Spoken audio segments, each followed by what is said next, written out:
Om Shanti. Good morning. आज प्राणेश्वर बाप दादा के 9 मई 2024 के अनमोल महावाक्य सुनते हैं।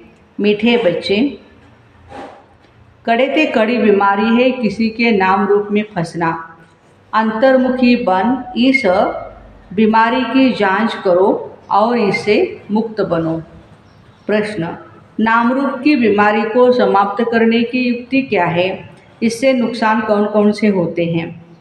उत्तर है, नाम रूप की बीमारी को समाप्त करने के लिए एक बाप से ही सच्चा सच्चा लव रखो। याद के समय बुद्धि भटकती है या देहधारी में जाती है तो बाप को सच सच सुनाओ। सच बताने से बाप क्षमा कर देंगे। सर्जन से कोई भी प्रकार की बीमारी को छिपाओ नहीं। बाबा को सुनाने से खबरदार हो जाएंगे। बुद्धि किसी के भी नाम रूप में लटकी हुई है तो बाप से बुद्धि झूठ नहीं सकती। वह सर्विस के बजाय डिसर्विस करते, बाबा की निंदा कराते। ऐसे निंदक फिर बहुत कड़ी सजा के भागी बनते हैं। ओम शांति। अभी बच्चे जानते हैं कि हर एक को वर्षा मिलना है बाबा से। भाई भाई को वर्षा कभी भी नहीं मिलता है भाई से, और भाई व बहन जो भी है उनको हर एक की अवस्था का पता नहीं पड़ता है। सब समाचार बाप दादा के पास ही आते हैं। यह है प्रैक्टिकल में। हर एक को अपने को देखना है, मैं कहाँ तक प्यारे बाबा को याद करता हूँ, कोई के नाम रूप में कहाँ तक फंसा हुआ हूँ।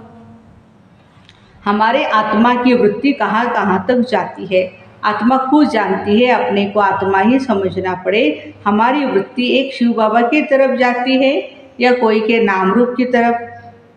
जितना हो सके अपने को आत्मा समझ एक बाप को याद करना है और सब भूलते जाना है। अपने दिल से पूछना है, हमारी दिल सिवाय बाप के और कहाँ भटकती तो नहीं है? कहीं धंधे दौरी में, घर गृहस्थ, मित्र संबंधियों आदि की तरफ बुद्धि तो नहीं जाती है? अंतर्मुखी होकर के जांच करनी है। जब यहाँ आकर के बैठते हो तो अपनी जांच करते रहो। ऐसे नहीं अपने बच्चों को याद करते होंगे, याद तो शिव बाबा को ही करना है। यहाँ बैठे ही शिव बाबा की याद में हो, फिर चाहे कोई आंखें खोल करके बैठे व आंखें बंद करके बैठे। यह तो बुद्धि से समझ की बात है। अपने दिल से पूछना होता है, बाबा क्या समझाते हैं? हमको तो याद करना है एक को। यहाँ तो बैठने वाले जो हैं वह तो एक शिव बाबा की ही याद में होंगे। तुमको नहीं देखेंगे क्योंकि उनको तो कोई की भी अवस्था का पता नहीं है। हर एक का समाचार बाबा के पास आता है। वो जानते कौन कौन बच्चे अच्छे हैं, जिनकी लाइन क्लियर है, उनका और कहाँ भी बुद्धि नहीं जाता। ऐसे भी होते हैं कोई का बुद्धि जाता भी है। फिर मुरली सुनने से चेंज भी होते रहते हैं, क्योंकि मुरली में तो रोज़ाना बाबा की समझानी मिलती ही रहती है। फील करते हैं। क्या फील करते? यह तो हमारी भूल है, हमारी दृष्टि वृत्ति बरोबर रॉन्ग थी। अब उनको राइट करना है। रॉन्ग वृत्ति को बाबा कहते, रॉन्ग वृत्ति हो या दृष्टि हो उसको छोड़ देना है। ये बाप समझाते हैं। भाई भाई को नहीं समझा सकते और कोई सुनेगा भी नहीं। भाई भाई को सुनाएगा तो सुनेगा भी नहीं, लेकिन बाप सुनाएंगे तो जरूर वो सुनेगा। बाबा ही देखते हैं इनकी दृष्टि वृत्ति कैसी है। बाबा को ही सब दिल का हाल सुनाते हैं। शिव बाबा को बताते हैं तो दादा समझ जाते हैं। हर एक के सुनाने से देखने से समझ जाते हैं। जब तक सुने नहीं हैं तब तक उनको क्या पता कि यह क्या करते हैं। एक्टिविटी से या कहीं चाल चलन से, सर्विस से समझ जाते हैं। इनको बहुत ही देह अभिमान है, इनको कम है, इनकी एक्टिविटी ठीक नहीं है। कोई न कोई के नाम रूप में फंसा रहता है। बाबा पूछते हैं, कोई की तरफ बुद्धि जाती है? कोई साफ बतलाते हैं, कोई कोई फिर नाम रूप में फंसे हुए ऐसे हैं जो बताते भी नहीं हैं। तो फिर बाबा कहते अपना ही नुकसान कर देते हैं। बाप को बतलाने से उनकी क्षमा होती है, फिर आगे के लिए भी संभाल करते हैं। बहुत है जो अपनी वृत्ति सच नहीं बताते हैं। क्यों नहीं बताते सच? क्योंकि बाबा कहते हैं उनको लज्जा आती है। जैसे कोई उल्टा काम करते हैं तो सर्जन को बताते नहीं हैं, परंतु छिपाने से बीमारी और ही वृद्धि को पाएगी। इसलिए कहते हैं वकील और सर्जन से कुछ भी छिपाना नहीं, एज इट इज़ जो भी कुछ है बता देना चाहिए, तभी उस पर जो भी ट्रीटमेंट है वो मिलेगी। तो बाबा कहते बाप को बताने से हल्का हो जाता है, नहीं तो वह अंदर में रहने से भारी रहेंगे। बाबा को सुनाने से फिर बाबा कहते दोबारा ऐसे नहीं करेंगे। आगे के लिए अपने पर खबरदार रहना है। बाकी बताएंगे नहीं तो ये वृद्धि को और ही पाता रहेगा। बाबा जानते हैं यह सर्विसेबल बहुत है। क्वालिफिकेशन कैसे रहती है, सर्विस में भी कैसे रहते हैं, कोई के साथ लटके तो नहीं हैं। हर एक की जन्मपत्री को देखते हैं, फिर इतना उनसे लव भी रखते हैं। फिर बाबा कहते वो कशिश भी करते, भगवान को भी खींच लेते हैं अपनी तरफ। कोई तो बहुत अच्छी सर्विस करते हैं, कहाँ भी कभी भी उन्हों का बुद्धियोग नहीं जाता बाप के सिवाय। हाँ पहले जाता था, अब खबरदार है। बताते बाबा अब मैं खबरदार हूँ, खुद के ऊपर अटेंशन दे रहा हूँ। आगे बहुत भूले करते थे, समझते हैं देह अभिमान में आने से भूले ही होंगी, फिर पद तो भ्रष्ट हो जाएगा। भल किसको पता नहीं पड़ता, परंतु पद तो भ्रष्ट हो ही जाएगा। दिल की सफाई इसमें बहुत चाहिए, तब तो उच्च पद पाएंगे। उनकी बुद्धि में बहुत सफाई रहती है, जैसे इन लक्ष्मी नारायण की आत्मा में सफाई रहती है ना, तब तो उच्च पद पाया है।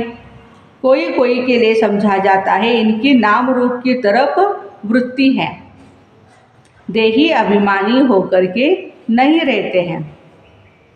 देहाभिमान में आ जाते हैं, श्रृंगार में लगे रहते हैं।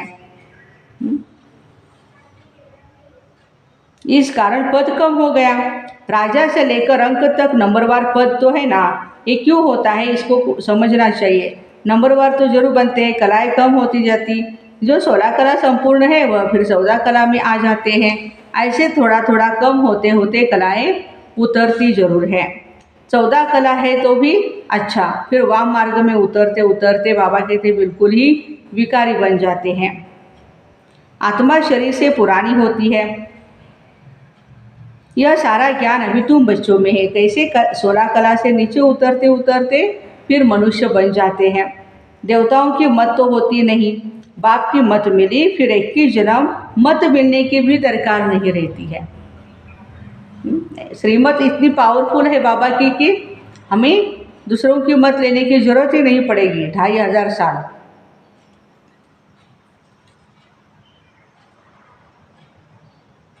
ये ईश्वरीय मत तुम्हारी 21 जन्म चलती है।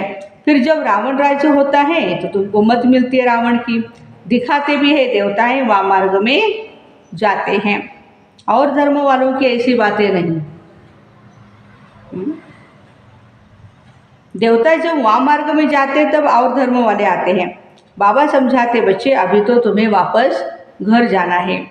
ये पुरानी दुनिया है, ड्रामा में यह मेरा पार्ट है। पुरानी दुनिया को नया बनाना बाबा का काम क्या है, पुरानी को नया बनाना। यह भी तुम समझते हो।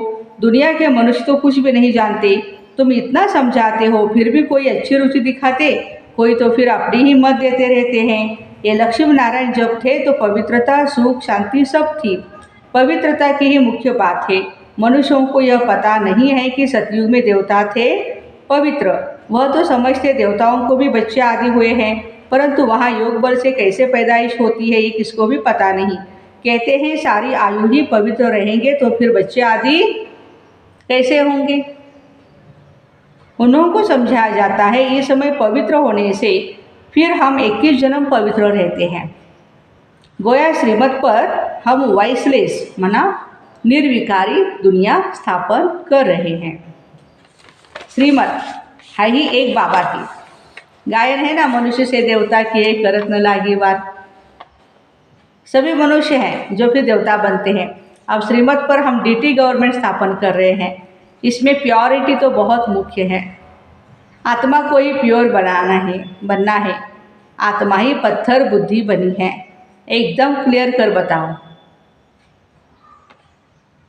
बाबा ने ही सतयुगी डीटी गवर्नमेंट स्थापन की थी, जिसको पैराडाइज कहते हैं। मनुष्य को देवता बाप ने ही बनाया। मनुष्य थे पतित, उनको पतित से पावन कैसे बनाया। बच्चों को कहा माँ मेकम याद करो तो तुम पावन बन जाएंगे। यह बात तुम किसको भी सुनाएंगे तो अंदर में लगेगा। अब पतित से पावन कैसे बनेंगे, जरूर शिव बाबा को याद करना होगा और संग बुद्धि योग तोड़ एक संग जोड़ना है, तब ही मनुष्य से देवता बन सकेंगे। ऐसे समझाना चाहिए। तुमने जो समझाया वह ड्रामा अनुसार बिल्कुल ठीक था। यह तो समझते हैं, फिर भी दिन प्रतिदिन पॉइंट्स मिलती रहती है समझाने के लिए। मूल बात है ही हम पतित से पावन कैसे बने। बाबा कहते हैं देह के सभी धर्म छोड़ मामेकम याद करो। इस पुरुषोत्तम संगम युग को ही तुम बच्चे जानते हो। हम अभी ब्राह्मण बने हैं, प्रजापिता ब्रह्मा की संतान। बाबा ही हमको पढ़ाते हैं। ब्राह्मण बनने बगैर हम देवता कैसे बनेंगे। यह ब्रह्मा भी पूरे 84 जन्म लेते हैं, फिर उनको ही पहला नंबर लेना पड़ता है। बाबा आकर के प्रवेश करते हैं तो मूल बात है ही एक, अपने को आत्मा समझ मुझ बाप को याद करो। देह अभिमान में आने से कहाँ न कहाँ लटके रहते हैं, फिर देही अभिमानी नहीं बनते। तो अपनी पूरी जांच करो, हम कहाँ देह अभिमान में तो नहीं आते हैं। हमसे कोई विकर्म तो नहीं होता है, बेकायदे चलन तो नहीं चलते हैं। बाबा कहते हैं बहुतों से होती है। बेकायदे चलन बहुतों से होती है। वह अंत में बहुत सजा के भागी बनेंगे। इसलिए बाबा आज धर्मराज के रूप में हम बच्चों को सुना रहे हैं। अटेंशन प्लीज़, खुद के ऊपर अटेंशन रखो। पर अभी कर्मातीत अवस्था तो नहीं हुई है। कर्मातीत अवस्था वाले के सब दुख दूर हो जाते हैं। ये साइन एंड सिम्टम्स है। कर्मातीत स्थिति में जितने भी गए हैं तो बाबा कहते हैं उनको कोई भी दुख नहीं होगा, किसी भी चीज़ का। कितने भी बीमार हो या कुछ भी हो, दुख नहीं होगा। दुख दूर हो जाते हैं, सजाओं से वो छूट जाते हैं कर्मातीत अवस्था वाले। ख्याल किया जाता है नंबरवार राजाएं बनते हैं। जरूर किसका कम पुरुषार्थ रहता है, जिस कारण से सज़ा खानी पड़ती है। आत्मा ही गर्भ जेल में सज़ा भोगती है। आत्मा जब गर्भ में है तो कहती है हमको बाहर निकालो, फिर हम पाप नहीं करेंगे। आत्मा ही सज़ा खाती है। शरीर के द्वारा आत्मा ही भोगती है। आत्मा जब गर्भ में है तो कहती है हमको बाहर निकालो, हम पाप नहीं करेंगे। आत्मा ही सजा खाती है, आत्मा ही विकर्म करती है। ये शरीर कोई काम का नहीं। तो मुख्य बात अपने को आत्मा समझना चाहिए। जो समझे बरोबर सब कुछ आत्मा ही करती है। अभी तुम सब आत्माओं को वापस जाना है, तभी यह ज्ञान मिलता है। फिर कभी यह ज्ञान मिलेगा नहीं। आत्म अभिमानी सबको भाई भाई ही देखेंगे, शरीर की बात नहीं रहती। सोल बन गए फिर शरीर से लगाव नहीं रहेगा। इसलिए बाबा कहते हैं यह बहुत ऊंची स्टेज है। बहन भाई में लटक पड़ते हैं तो भी बहुत डीप सर्विस होती है। आत्मा अभिमानी भव, इसमें ही मेहनत है। पढ़ाई में भी सब्जेक्ट होती है, समझते इसमें हम फेल हो जाएंगे। फेल होने के कारण फिर और सब्जेक्ट में ढीले पड़ते हैं।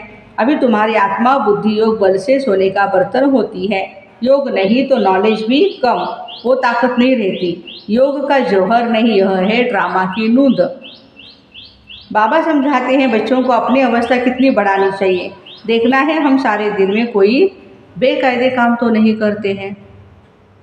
कोई भी ऐसी आदत हो ना बेकायदे वाली, बाबा कहते फौरन छोड़ देना चाहिए। परंतु माया फिर भी दूसरे तीसरे दिन भूल करा देती है। ऐसे सूक्ष्म बातें चलती रहती है। यह है सब गुप्त ज्ञान, मनुष्य क्या जाने इसको। तुम बतलाते हो, हम अपने ही खर्च से अपने लिए सब कुछ करते हैं, दूसरों के खर्चे से कैसे बनाएंगे। इसलिए बाबा हमेशा कहते बच्चे, मांगने से मरना भला।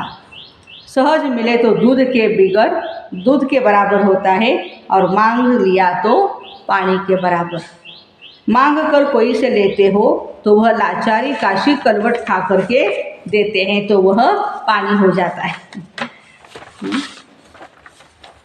खींच करके लिया ना, वो तो खून के बराबर है। कई बहुत तंग करते हैं, कर्जा उठाते हैं तो वह रक्त के समान हो जाता है।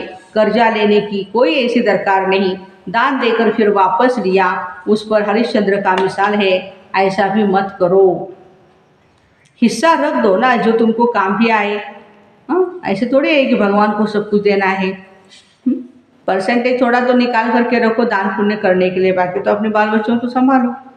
बच्चों को पुरुषार्थ इतना करना है जो अंत में बाप की ही याद हो और सुदर्शन चक्र ही याद हो, तब प्राण तन से निकले, तब ही चक्रवर्ती राजा बन सकेंगे। ऐसे नहीं पिछाड़ी में याद कर सकेंगे, उस समय ऐसी अवस्था हो जाएगी नहीं। अभी से पुरुषार्थ करते करते उस अवस्था को अंत तक ठीक बनाना है। ऐसा न हो कि पिछाड़ी में वृत्ति और कहाँ तरफ चली जाए। याद करने से पाप करते हैं। तुम बच्चे जानते हो पवित्रता की मेहनत में ही, बात में ही मेहनत है, पढ़ाई में इतनी मेहनत नहीं।